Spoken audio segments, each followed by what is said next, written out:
I want to welcome Jim McMurtry. He is the teacher from Abbotsford who was let go because he questioned the 215 bodies in Kamloops.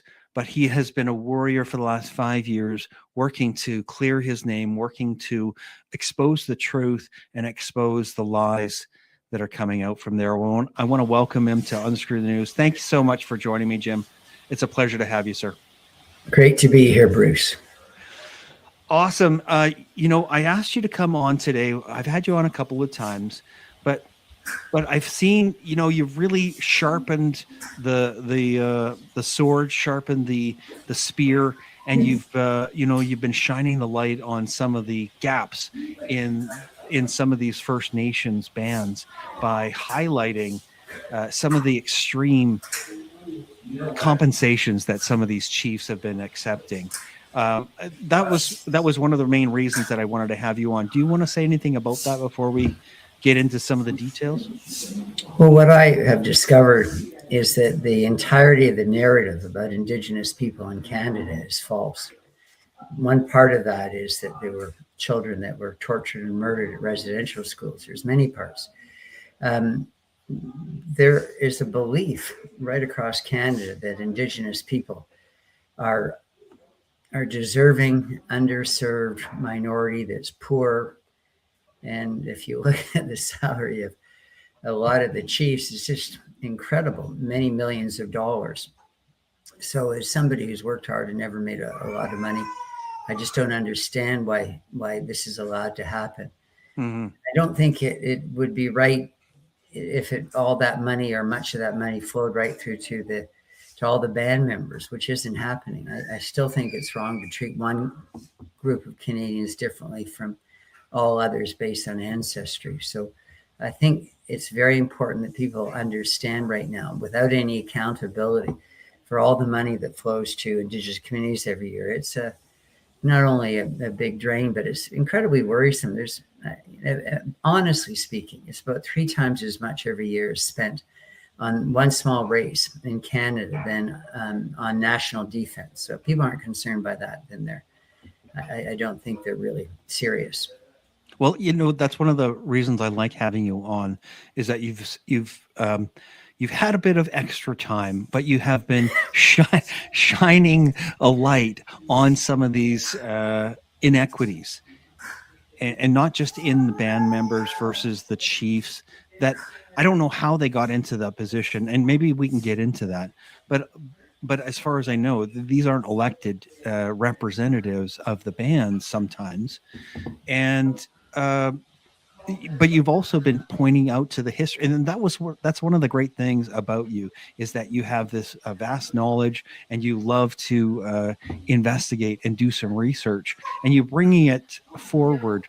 I know through the X account that I continue to follow. So hopefully we'll get into that here shortly, and get into some of the numbers that I love to point out, because you have.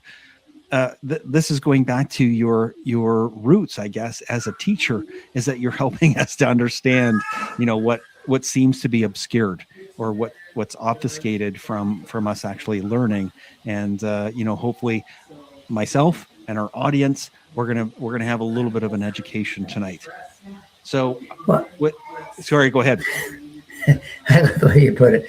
I've had time, the luxury of time, because I was walked out over 5 years ago for saying something that was truthful. And then maybe just the first thing that I'd like to repeat, people often refer to the annual amount of money spent on Indigenous people by 2 federal departments. And they say it's between $32 and $34 billion.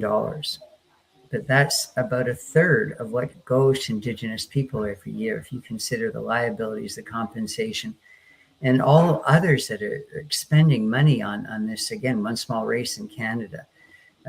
Provincial governments, municipal governments, the free this, free that. Imagine being Indigenous and having, 4 children who all go to university. How much money that is being directed toward them that doesn't go to other people. So I think it's really important. So I began, Bruce, with the determination to prove to my employer, my union, my regulatory body, and government, all my adversaries, that I wasn't wrong, and they were historically illiterate. And Canada, of all the countries in the world, has just stood just so much higher than everybody else. It's spent so much more than any other country on its Indigenous people. It's done so much more in the area of schooling, the area of healthcare. To call Canada a genocidal state, which all parliamentarians did in a vote October 27th, 2022, is turning everything upside down. They couldn't be more wrong. And then when we go to, and I know the topic of our discussion tonight is chief salaries, the idea that Indigenous people are oppressed and exploited and not well served by Confederation, by being part of the modern world. Well, when people hear what their salaries are, I think they'll feel a little bit differently. All right, I'm going to bring up the first one, and we'll go through your X profile because you've done a good job of highlighting some of this. But this is one of the first ones going back through your profile. But Chief made, so this is from the Fort McKay First Nation, Jim Boucher. And this is from 2019, I understand. But the total population of this band is 901 people, on the reserve 438. And the compensation, this is his compensation, $4.77 million. Is that right? Or am I reading that wrong? No, you're reading it correctly. But the one thing that people need to know is that this is their salary. Right. And what they don't do is, like, we've all read about wealthy bankers, and we know that a banker makes more money through stock options than through salary.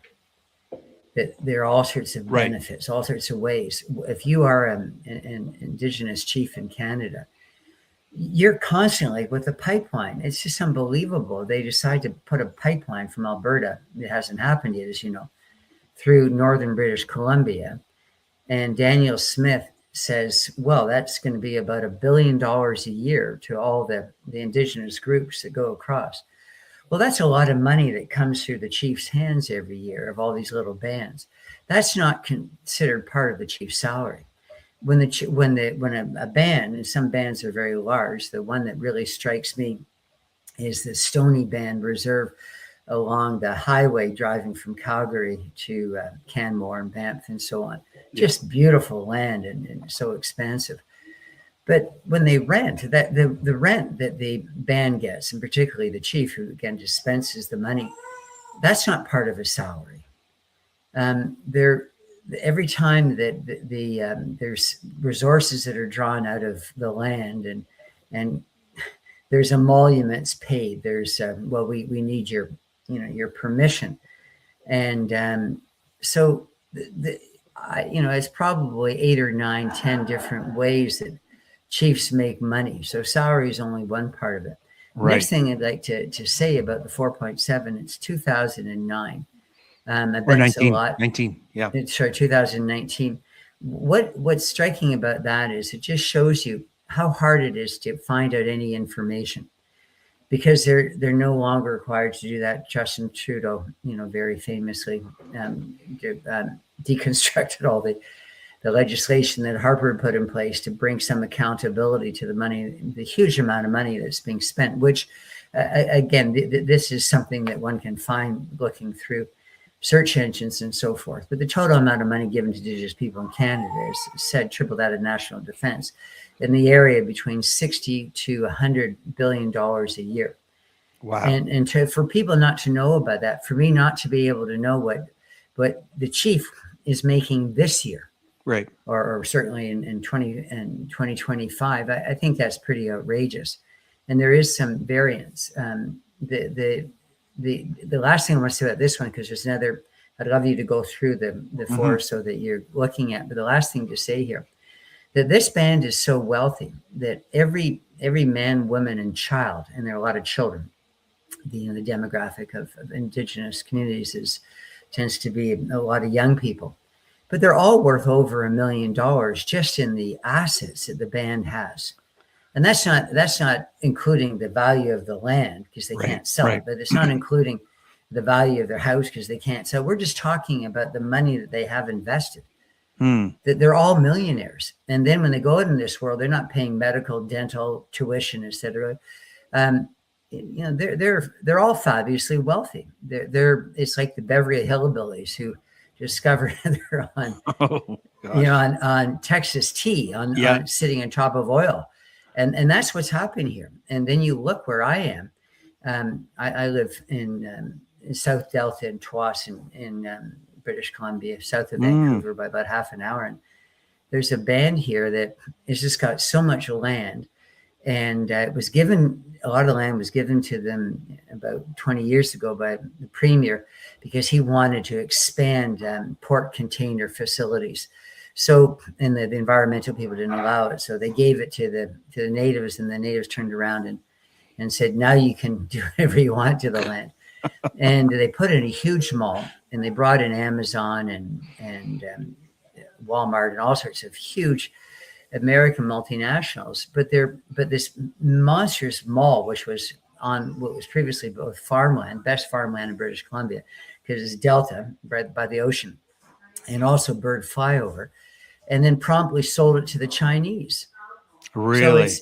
So it's something that, I didn't stand up in a classroom and say, this is what I want to do. I want to go against the corruption in our government with regard to the race-based spending, but it ties into my case. I think people need to recognize that that all Canadians are being lied to, and I lost my job, as said, because I said that there weren't any murdered or missing or children unmarked burials, and then it just sort of opened up this Pandora's box, and there's just so much that's come out that's quite striking. So I don't know if you direct me to the next chief that you wanted to talk about.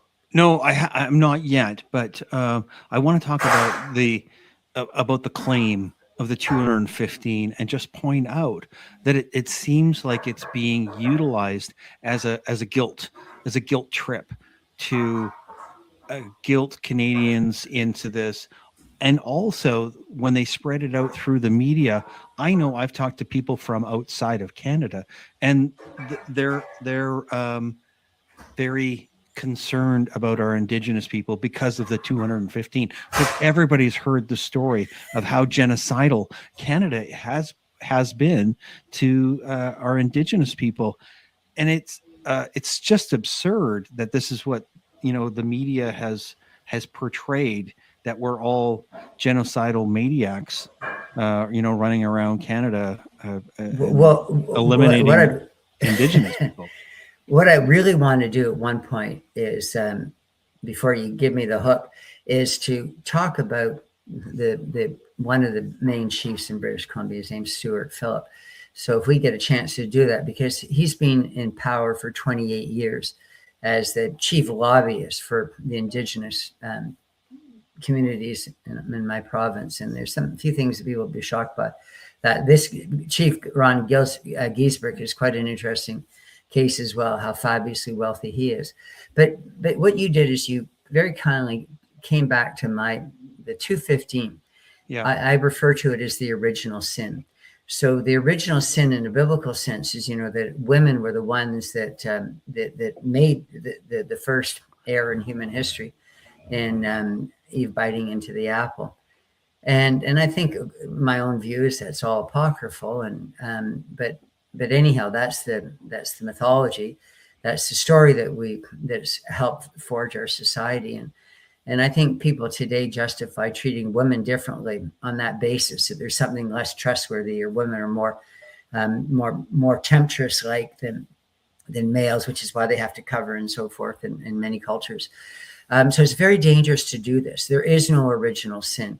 The residential schools, for example, saved so many lives. By the 50s and the 60s and into the 70s, when they were not used anymore as classrooms or schools, they were used as refuges. They were used as child services for orphans, for children who weren't getting the necessities of life, for kids who were being sexually and physically abused in their home community or in their household.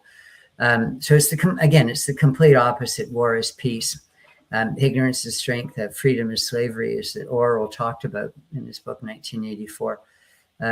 So you're absolutely right. And this is Frances Whittleson's thing, that, the incredibly heroic professor in Calgary who has come into the issue of the 215, because she says that's really where we have to, once we make it clear to Canadians how much of a lie that is, right, then they will, this woke house of cards will all come down, and they'll see all these other stories are not true. There were no kids put on hooks or put into incinerators or hanged or purposely drowned or impregnated, and there's just no evidence of these horror stories. And I think it's just wonderful that you care about having me on your show, because I still think a lot of Canadians aren't aware of that. Well, I mean, the veil has been put there, obviously, to try to obfuscate the truth, and anybody speaking the truth is shut down or made to belittled, or called a right-wing extremist, whatever the case is. They're trying to eliminate your voice and try to keep you censored from speaking the truth. Anyway, I wanted to bring up a point here. That's not the one that I had looked for. Was when Chief Casimir is asked about digging for the 215 child remains, she confirms we were found in May 2021. In 2022, everything is moving forward. In 2026, as we move forward. Oh, I think that there was another quote that I thought was good. I mean, it was there it is 2021, 215 graves were found, and in 2026, possible discovery of 215 graves. So obviously changing the wording so that they can continue the grift, but to not admit that it was a complete lie, right? That's it. That's an essential point, because that's what's happened to my case. So they walked me out the moment I said these kids were dying from diseases like tuberculosis, like non-Indigenous kids. More Indigenous children died on reserves and died in the residential school system. So the residential schools had vaccination and immunizations. They had infirmaries. They were better off than most places in Canada. But what you're doing is you're talking about things that are so central to my case here, is getting at the idea, getting at the truth, and as that picture certainly shows it, that they fired a guy. Look at me. I'm the son of the Chief Justice of Ontario, who helped bring the Constitution from Britain to Canada. Had a great career. He always stood for rights and freedoms, and his son, his eldest son, gets walked out of a Canadian classroom for saying something that is just obviously true, that teachers don't go around murdering students, and they don't murder 250 in one school, and nobody knows about it. I mean, a lot of the kids at Kamloops were day students, and they're Indigenous teachers at the school, and most of the cooks and the cleaners and so forth were Indigenous. So this idea that there's just absolutely nothing to the story. So they walked me out in that, and within a short period of time, they recognized that I was right and they were wrong. And then they just kept changing. They kept changing. They changed it 4 times. The allegation is why they removed me from the profession. And the latest reification, the latest personification of this is that I was a guy who, when I was talking about history in the classroom that day, that my tone was inflammatory and inappropriate and offensive. Of course. Yeah. So, and I go, well, but that was never an allegation before. This Right. comes up years later. And I'm going, well, no kid ever said that my tone was wrong. I think you're getting a sense of me right now. I mean, Bruce, you know me. I as a teacher, you don't want to have a bad tone with kids. You want to have a good tone. You want to be persuasive. And so it was just completely pulled out of the air. And yet that's what I'm up against right now. I'm still, over 5 years later, I still can't teach. And they're wanting to take away my certification for life, and I'm fighting back, and it's not something I can talk about at the particular moment, my strategies, but I'm fighting back, and I'll be ending up in court.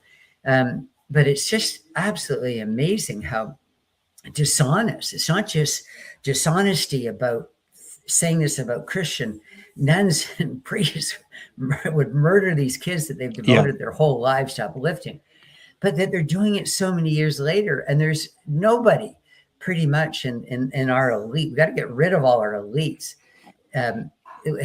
It's like people going, I'm upset what's happening in school. They're trying to transition kids from boys to girls and girls to boys. I'm going to complain to the principal. I'm going to complain to the superintendent. And you go, they're the elite in the school system. They're the ones that are bringing it in. They're bringing in the gender theory. They're the ones that are looking at boys and girls and said, maybe you're in the wrong body. And that's what's happening in Canada on this. The truth is coming from the rank and file, from the weeds, is from this ordinary people in society who are recognizing and being lied to. But the people at the top, like our prime ministers, they're not ever going to address this. Cabinet ministers, heads of institutions, superintendents, the people that I've been up against, they're just going to slide quietly away from all this. And that's a very dangerous thing. And one thing they've done is change the language, which is very Orwellian. They were saying it's no longer the confirmation of 215 child remains in an unmarked mass grave. What they've done is they've said anomalies. What some people think could be possible. Unmarked graves of like it's just gone so far away from, and yet they're going, we never said anything wrong. We just said, some people believe, some crazy people believe this, and that was them. That was these Indigenous people. That's a funny thing. The people who present themselves as defending Indigenous people are always the ones who are against Indigenous people, because this is going to be so harmful down the road to Indigenous people. The Kamloops thing alone is already very dangerous because they're not being taken seriously anymore. Kamloops is essentially a bomb waiting to go off, and I'm not saying obviously that, I'm saying figuratively. It's a powder keg, right? Because it's the originating story. They've taken $12.1 million to dig up the clay pipes. Bodies. But that's not happening. So where's that money gone? It's going to continue until people get really, really upset with it. I want to go back. On that note, you said 12.1, but this small band in Kamloops also got 12.4 million to build a healing center because of the people's trauma over missing children that they know were never missing. Wow. And so the Truth and Reconciliation Report, which was an attempt just to stay in Canada, it was a very, very much a political movement of an incredible dishonesty. But it's not all dishonest. And one of the things that they did find, that there were kids that died when they enrolled at the school. And in Kamloops, there were 51, they said, that died in the TRC report. So I went in with a group of people and we looked at all the kids, and we realized that it was 47 and not 51 because there were 4 duplications. Okay. And only 2 of the 47 died at the school. And very Adrian George, and he was playing a game with kids and of hanging. They used to play games like that back in the day, and the teacher didn't know about it. And the poor kid was left hanging by his classmates or his friends. And then there was a girl named Pearl Joe who died in the river swimming. So it wasn't structured activity. It happened. It was horrible. And there were inquests, and there was nobody that was made responsible. So in other words, there were only 2 kids that ever died at the school. The others died from disease. They would die in a hospital and buried in their home reserve. So the people, they know that on the Kamloops Reserve, they know all these stories. They know 2 kids only ever died. Right. They know they're just as responsible. These are their kids. Many of them were, as I said, were day students. When the kids are, someone goes for a swim in the river who is not supposed to, that's not, there's no one person to blame for that. It's tragedy. And what the school did is it built that magnificent swimming pool. So there's no other kid would I smile on my face only because it's people always pointing to this Olympic-sized swimming pool that they had, which most schools back in time didn't have. But what a horrible situation. And I think she was 9, this Pearl drowning in a river. So they put the swimming pool in there. Thank you for getting that up so this wouldn't happen again. Right. But so what happens is if you push the lie, as all these woke liberals did about, oh no, they're absolutely right, 215 dead and missing and disappeared kids, people are going to mock for the rest of time that Indigenous band. It's going to become synonymous. You say, oh, you're going to do a Kamloops on me. It's just going to be part of our vernacular. It's just to make up, the tallest tale imaginable. And that's not helping Indigenous people. Well, okay, I'm going to interrupt because I want to go back and talk, because you're the villain, Jim. You are the villain. And I'm saying that to make it a point, is that's what they need you to make you, right? They need to make you the villain. So in this 5 years, they continue to change the words. The Orwellian words are going to, we have to push back by saying the truth is this. But they're going to continue to try to find some way, because obviously the lie is getting, exposed. Many of us are doing the same thing. We're trying to expose the lie, but they're going to continue to try and be slippery around it so that you continue to be, bullseye number one, villain number one on the scale of, okay, you're the guy that they have to make sure that he has a terrible voice. And if you remember Jim McMurtry, he was so bombastic in the school, and he was he scared the kids. Of course they're going to say that because that's what they need you to be. They can't have you be the Jim McMurtry that we all know, that my viewers know, the mild-mannered politician, teacher, that everybody loves. That's what they don't want. And so they're going to continue to make this into, they're going to continue to build you into Darth Vader. And so that's what their hope is, that, the lie really won't come out until they're able to really highlight you as the villain. So we're going to have to continue to push back. That's all I'm saying. Well, I appreciate what you're saying there. My regulatory body, called the BC Teacher Regulation Branch, the equivalency in Ontario, for example, the Ontario College of Teachers. When I was walked out, within a couple of weeks, they got involved, which is very unusual. Usually a regulatory body waits until the teacher is dealt with. And they wrote me a draft document for me to sign, where I admitted to what I had said, what I had done, which was to say that the kids weren't murdered, and agree to have my teaching certificate removed for the rest of my life. At a time where my wife could no longer work because of cancer, they were going to take away my ability to ever, make an income again, as they've done. But the regulatory body did that without even looking into the case, without even hearing from me. Sure. They were just everybody was just, how can anyone go against Indigenous people? But as I've said to you, I think the way this is going to play out, that people like me and Francis and Dallas Brody, one BC leader, the people that are pushing, what we consider to be, an honest appraisal of residential schools, people are going to come back to us one day and say, you did more for Indigenous people, right, than the other people did, because you didn't want to pin it on them. You're not going around saying Indigenous people are responsible alone for this lie, and we're saying things like, we believe Indigenous people are just as capable of everybody else, that they didn't need to have, for no bodies and no missing children and nothing nefarious, they didn't need to have, in the last year, a healing center built worth $12.4 million again for false trauma over false graves. And so the best way, I think, to respect Indigenous people is is not to treat them differently, is not to give them this, that, and everything else and pretend that they're some sort of failed race of people and they can't do it. That's what the people who demonize me and call me a racist are doing. And yet I'm going, you know what? I've met Indigenous students. I've taught quite a few. I've met people at residential schools who have taught there. I know the characters you're talking about. It's not at all what you're saying. Right. There are a lot of Indigenous kids that they want to know history.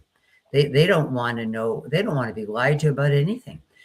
Why? How many kids sign up to be lied to by their teachers? And that's what they did in every classroom in every school. And in May, the end of May in 2021, as they were telling them.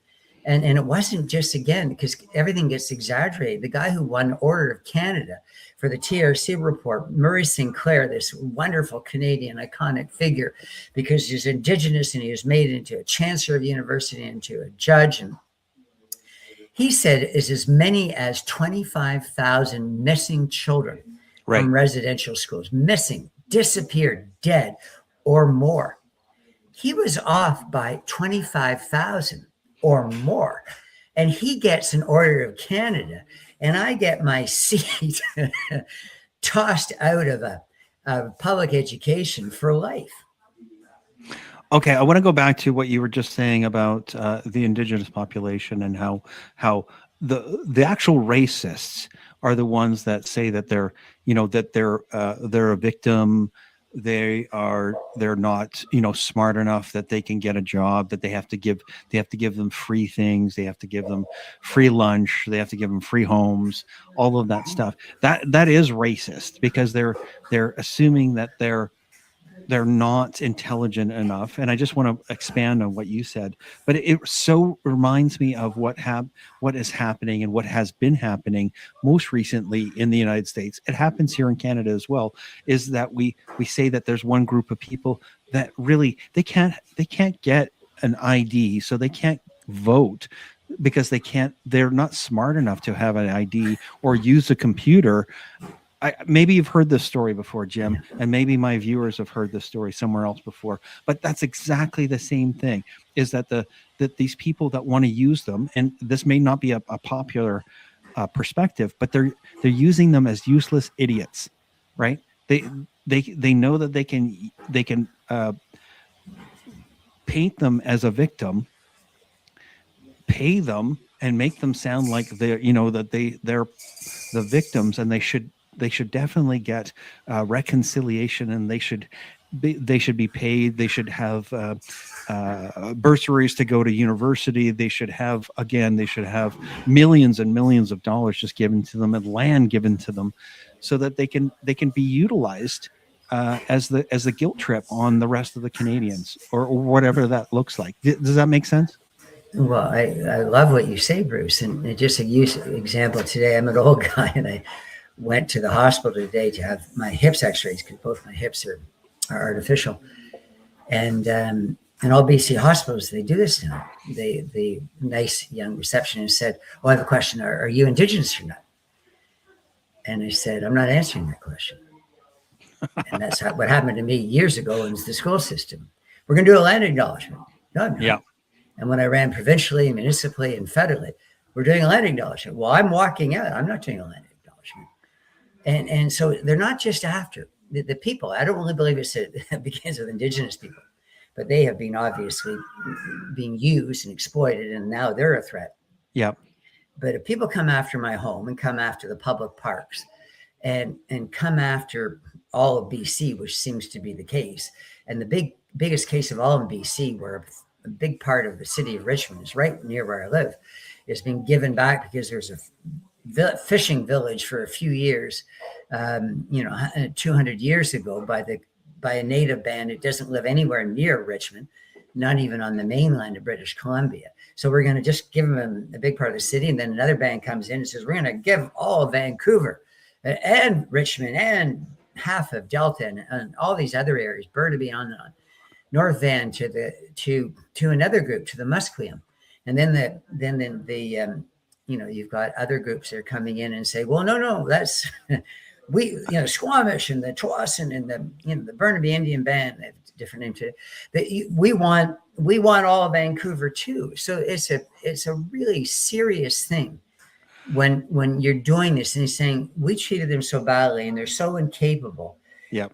All this needs to be done for them. If you put Indigenous people in charge of Vancouver, in charge of the doctor, I mean, the medical team that's giving my grandson heart surgery, you are not going to help Indigenous people. You are going to get people to hate them. Right. When every you time pit them against each other, right?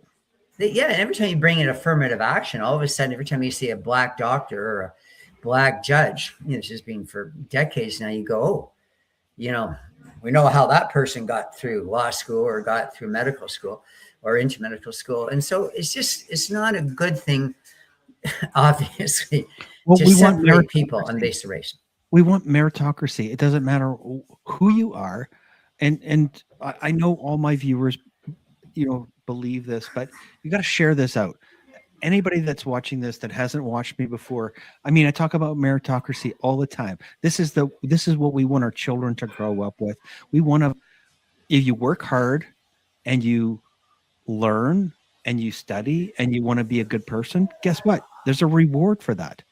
But if you want to be a slouch and you want to live off the government dole or someone else's tax dollars, I'm sorry, I'm not happy. And my tax dollars should go to our roads and to our hospitals and obviously there's people there's social programs that we need to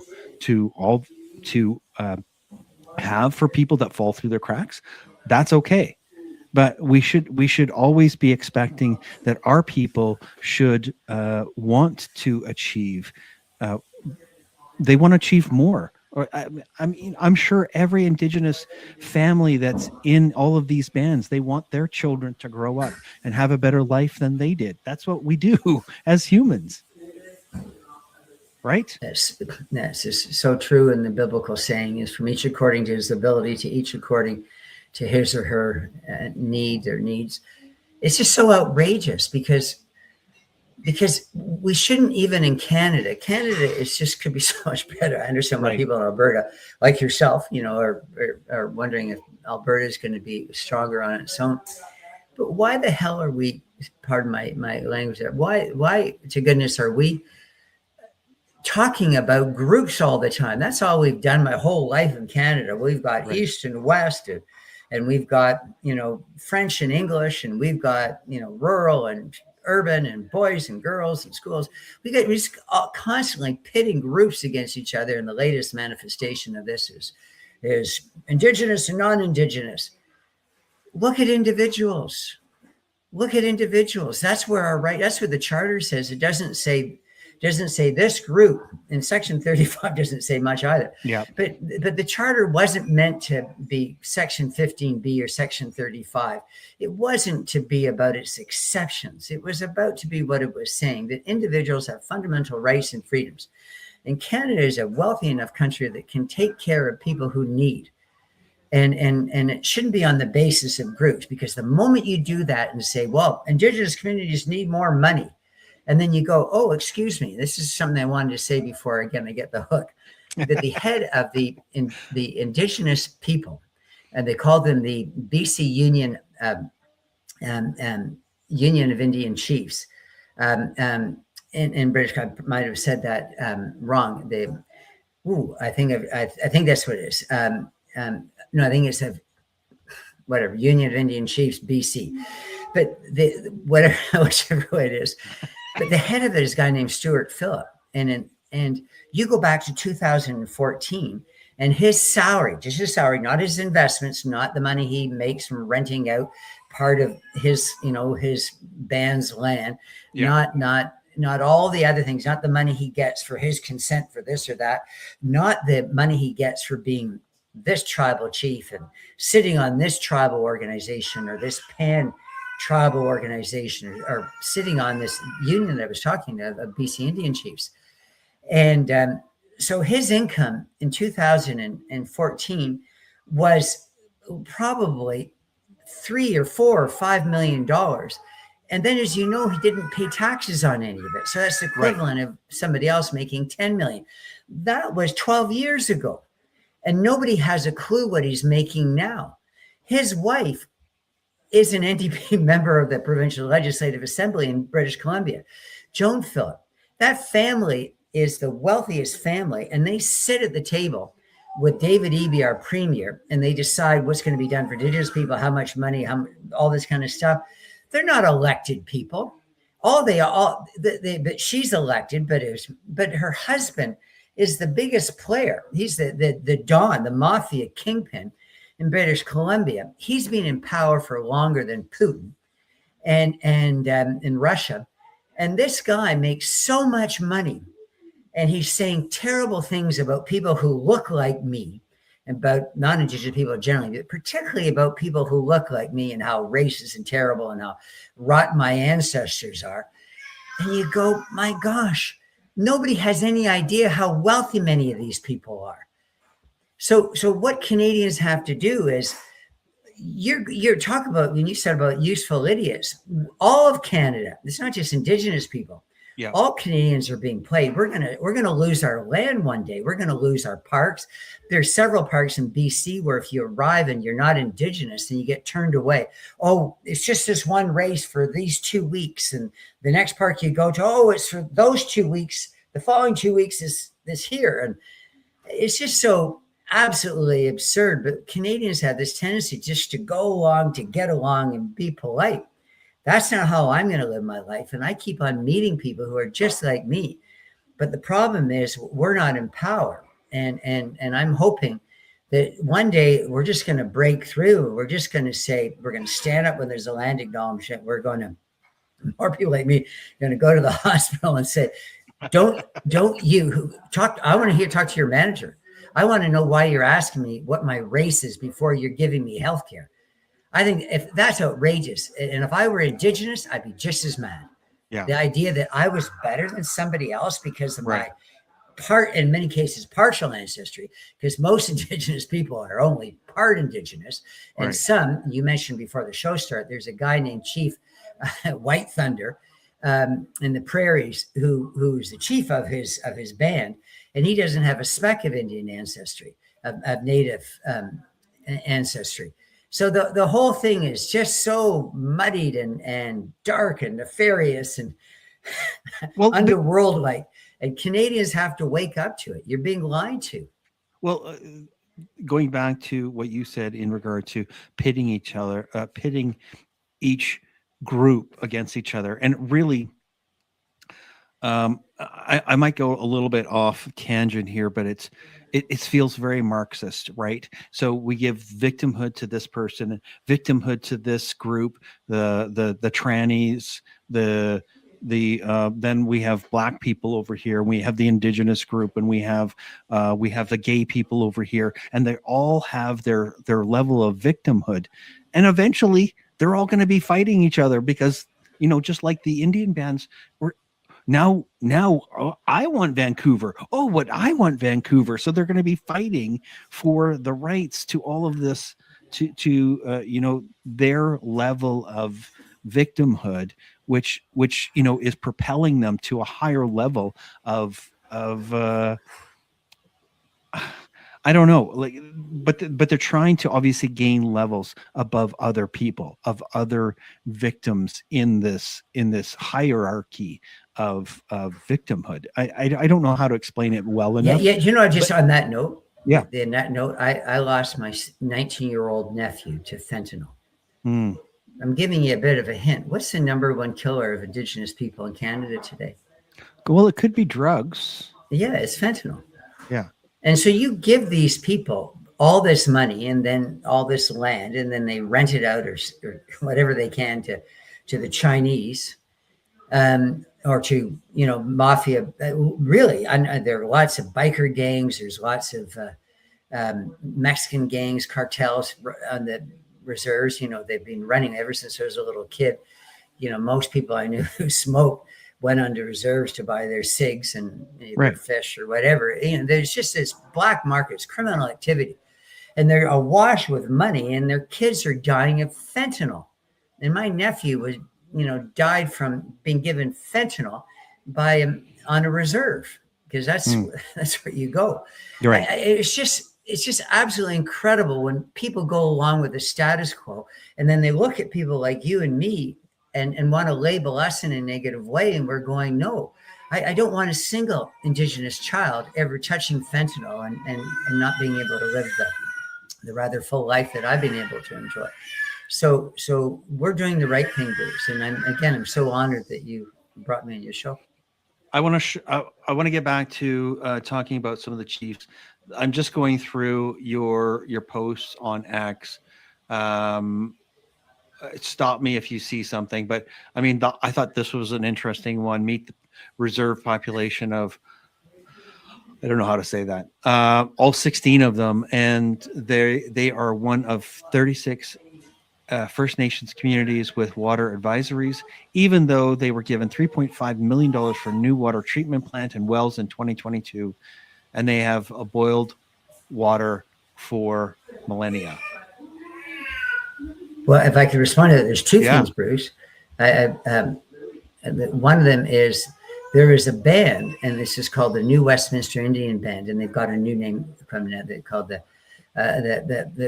Quaket, if I'm probably pronouncing that wrong, but the Quaket. Again, I apologize to people pronouncing it wrong, but in New Westminster, which is part of Greater Vancouver. And there was a woman who grew up in Richmond and realized that on her mother's side there's Indigenous blood, and all of a sudden her father's full Chinese, and so she thought she was fully Chinese, and all of a sudden she started in 1997 a nation, started a First Nation, and there was only one person. She was the only person on the First Nation, and then she brought in family members, her brother and her sister and their kids, and all of a sudden now they have a First Nation. The second thing is when people say, oh, it's terrible that these nations that don't even have clean water. Well, the band that you were just looking at, they never had clean water, right? Because they're living on the shield. In sometimes areas, it's impossible to get clean water treatment, and because it's all rocky, and the weather changes so much in northwestern Ontario, and there's just all sorts of, and then you can't get in, there's no roads in and out, so it's very expensive to treat their water. But the government's been doing that forever, and they're spending all sorts of money. And what one person said to me, he said it's actually cheaper for some of these bands, including a band of 25 people or 16 people, it's cheaper to run a jet from France every day than bring in the fanciest bottled water all the way from France, daily or weekly. That would be cheaper than what they spend every few years on trying to get them clean water, where a place you can't even get in by road. These are flying communities. And people go, if it were me living out in the bush in the northern part of Canada on rock, and there was just no way of getting in and no way of me ever getting money for myself, people would look at me and say, well, move. And so this idea of keeping all these non-functional bands, and then you've got 16 people isolated, do you think that's healthy for kids? And then there's incest, and then there's alcoholism and drugs and family violence. And I mean, this is not that, none of what we're, as I said earlier, none of the narrative, none of what these woke elitists are saying in Canada, these smug, self-satisfied people are going, I'm more virtuous and more moral than you because look what I've done for Indigenous people. And I'm going, look what you've done to Indigenous people. Exactly. You should be ashamed of yourself. You treat them as though they're a subspecies, that they're not intellectually, like they're Neanderthal, that they don't have the same ability as the rest of us to be successful. And all you're doing is you're just keeping them in a situation that's awful, because they have much higher suicide and much higher numbers of kids in foster home in Manitoba. 90% of the kids in foster care are Indigenous. That is being perpetuated by all these Trudeau Carney kind types who go around and going, look at me, I'm Mr. Indigenous, white knight protector. I don't know if there's I haven't found another chief that I wanted to highlight. Oh yeah, there was one guy back here that you wanted to talk about. briefly. I think this is it right here. This guy. Yeah. You had said Ron Giesbrick. Yeah, well, there's, and I can look on. I just want to say this quick thing because I know time is almost over for us. Just to say, first of all, if you look at Ron Giesbrick, our native people in Canada, they came not just 10 or 13,000 years ago, when ocean levels were lower because it was the last ice age and there wasn't as much water flowing into the ocean, so the oceans, they sunk. So people were able to walk across the Bering Strait, as people know. Does he look indigenous to you? Does he look like a Chinese or Mongolian person would look like today? No, probably not. No. And so he has so little. If you were to look at his DNA makeup, he has so little indigenous, but he gets every single break. So they're saying, oh, his, 1 year he got $1 million, just whatever. And tax free. Pay tax. Yeah, no tax. Taxes. But the thing that's the most extraordinary, but again, that's such a small part of the money that he makes. There's a lot of really wealthy native tycoons who are into, again, these things we're talking about, whether it's, near me, it's the big thing is they got all this agricultural land, as I said earlier, and bird flyover, this beautiful nature, and they just a mall, but they also put just a ton of high rises and townhouses, and they just, like, these people are making money hand over fist in all sorts of different ways. And they're saying we're doing it for indigenous people. No, what you're doing it for people who are mostly non-indigenous. And that really bothers me. That really bothers me because that's where it begins. They call them First Nations. They were not first in many cases. I'm part Viking, and the Vikings were here 1,000 years ago, were the Iroquois, the Sioux, and many other groupings. Certainly the Inuit in the north came over much later than the Vikings came to Canada. They weren't first. They're not nations. If you have a nation of one person, as it was at first with the New Western Indian Band, you're not a nation. And then the idea that I'm not indigenous. My family's been around for generations, for hundreds of years in Canada, and family, not the Vikings, and the Vikings have too. But and they mixed in, of course, with the local indigenous people. But my Scott and English and Irish ancestors, if you brought them back to life and said, okay, you came over in the 1850s during the potato famine, or when all the people were kicked off the farm so they could have sheep, whatever, in the highlands. And you said to them, oh, by the way, your great grandson or whatever, nephew, this guy here, he's not indigenous to Canada. They will go, well, who the hell would be more indigenous than my great, because we've been living here for hundreds of years. And we did all these things. We did all these things. I had a great grandfather who was a friend of Edgerton Ryerson and was involved in bringing free public schools to Canada, starting in Upper Canada, which became Canada West at the time, and then now Ontario. Like this idea that, well, then where am I indigenous to? Right. If you're saying I'm not indigenous, where am I indigenous? And then the UN folks and all those people, they put all these maps and say, everywhere in the world there's indigenous people except for Europe, particularly Western Europe. Right. So you're looking at me. I'm a human being. I exist. I'm not like a grave Kamloops. I exist. I'm real. Yeah. I'm indigenous to Canada. And so what we're doing is this language. None of it makes sense. Well, you've said it a number of times, and I said it once, but this really is Orwellian because the language is changing to fit the narrative, and they'll continue to morph the words so that they'll exclude whatever group they want to get rid of, and it seems like it's white dudes like you that are on the chopping block at this point. So that's unfortunate, but we're going to continue to push back, Jim. And that's why I'm grateful that you were here and that we were able to talk about some of this. But I do appreciate, you doing the research, and finding what you can about these luxury living, grifting chiefs, when they're banned.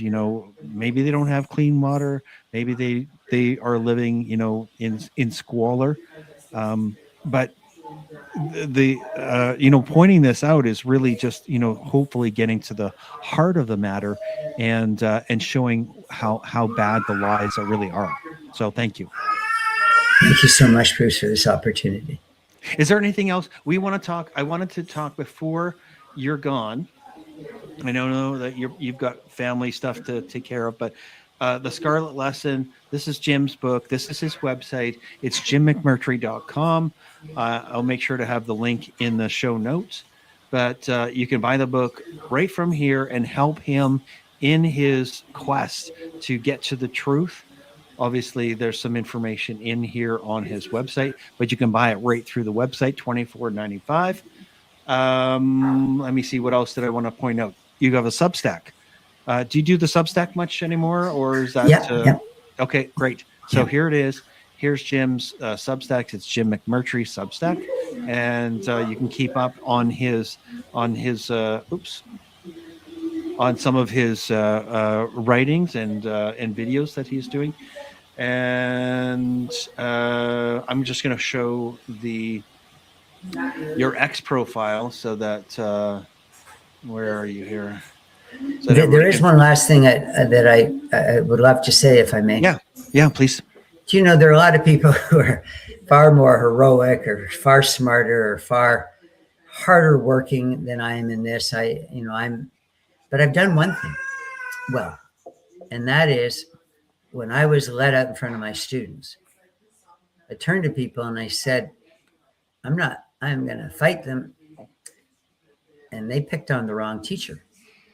And people say, oh, it's the hill you're going to die on, whatever. You can't go up against the establishment, all that kind of stuff. And I said, you're right. It's the hill I'm going to die on. But it's also the hill that wokeism is going to die on. In Canada, particularly the stuff they're doing in schools. And it's not just the indigenization, it's getting kids to change their bodies, become sterile for life and mutilate themselves. It's getting kids to think that race defines what their life's going to be like. There's just so many wicked things happening in schools. So I think some people are proud of me, and it should only be for this, that I'm unbending, that I'm not going to stop. And that's what more of us need to do. We need to say, nope. This is from a movie in the 70s called Network. No, I'm mad as hell, and I'm not going to take it anymore. That's a great movie. Yeah, that's a great movie. The Network. If you haven't seen it, make sure to take it in. And Jim McMurtry, always a pleasure to have you. I'm so blessed, and we are blessed that you're going to continue to fight and be unbending and show us the way forward, in this crazy land that we call Canada. Thank you so much for being here. Stick around if you don't mind. I'm just going to say goodbye to the audience. God bless. Yeah, thank you so much. All right, you guys, let's stay sane together. Keep your head on a swivel. This is Bruce, and I'm out of here. Have a good night. Take care. God bless. Thank you so much for watching Unscrew the News. I appreciate your participation in freedom in Canada. Share this information and help others to wake up. God bless.